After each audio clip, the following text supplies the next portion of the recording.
Pārējāt no tās pārtikas cenas lielā mērā tagad ir tas, kas mums kūrē Latvijā to inflācijas, jau atkal samērā nepatīkamā procenta. Protams, tālu no tā, ko mēs redzējām vēl pirms kāda laiciņa, bet, kolēģi Līva Zorgenfrē laikam teica to, ka to frāzi pabāzusi atkal galvu.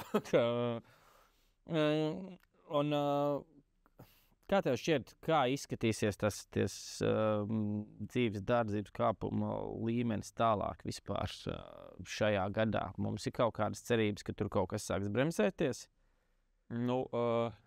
Šobrīd nav tādas ļoti visaptvarošas problēmas ar to augsto inflāciju, jo es vēlos atgādināt, ka 22. gada beigās, 23. gada sākumā inflācija Latvijā bija 20%. Tad Eiropas centrālā banka, Latvijas banka arī tur piedalās, pieņem šo lēmumu, tā skaitā cēla procentu likmes, lai apstādinātu šo inflāciju.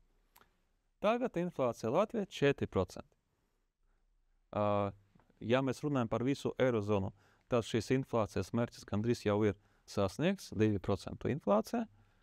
Latvijā tā inflācija nedaudz augstāka 4% dēļ tā, ka aug pārtikas produktu cenas lielā mērā par pārtikas produktu inflāciju mēs ar jums jau izrunājam. Tur kaut kādas problēmas ar to konkurence, kurus jārisina.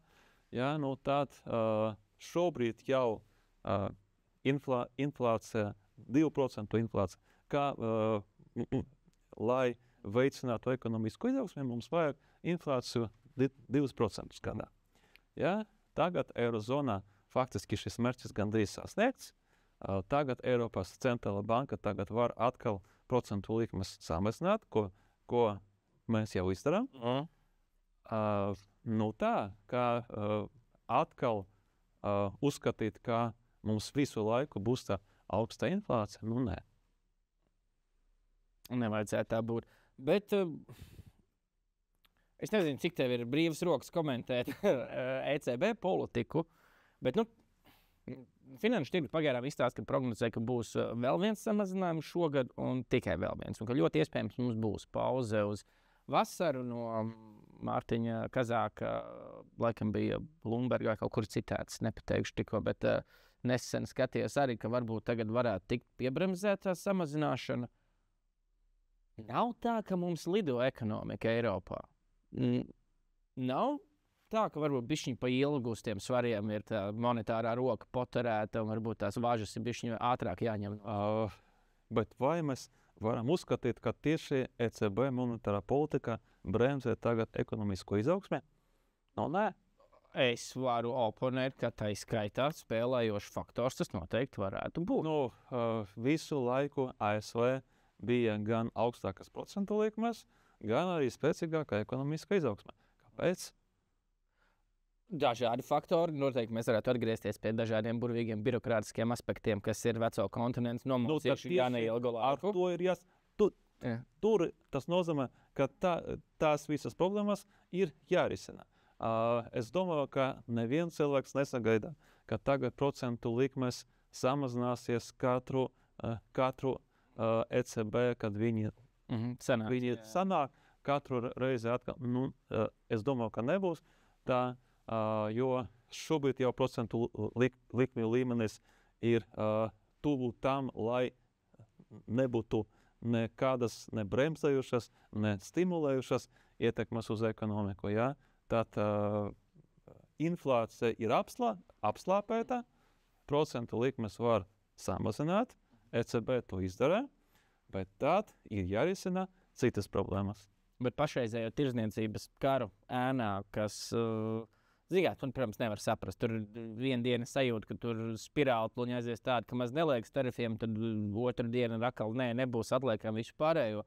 Bet tomēr skaidrs, tā globālā nenoteiktība kaut kā to spiedienu atstājusi uz to visu. Vai nav tā, ka šajā ēnā tam visam, ka tas paralēli notiek, vajadzētu tieši stimulēt?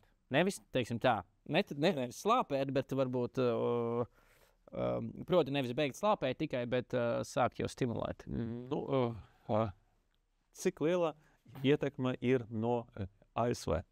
Ja, nu, tad tas ir ļoti svarīgi novērtēt šo ietekmi uz iekšzemes koproduktu. Tā ietekme varbūt būs 0,5%, varbūt 1%, varbūt 2% no IKP atkarība no tā, cik lieli būs tas eksporta, importa ierobežojumi.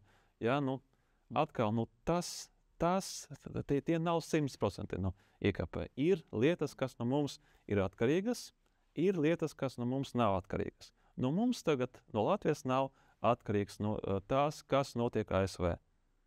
Ja? Bet ļoti daudz, kas no mums ir atkarīgs. Mums ir jāsakārto izglītības kvalitāte, veselības aprūpes kvalitāte, uzņēmējdarbības vide, dzīves kvalitāte un tā tālāk.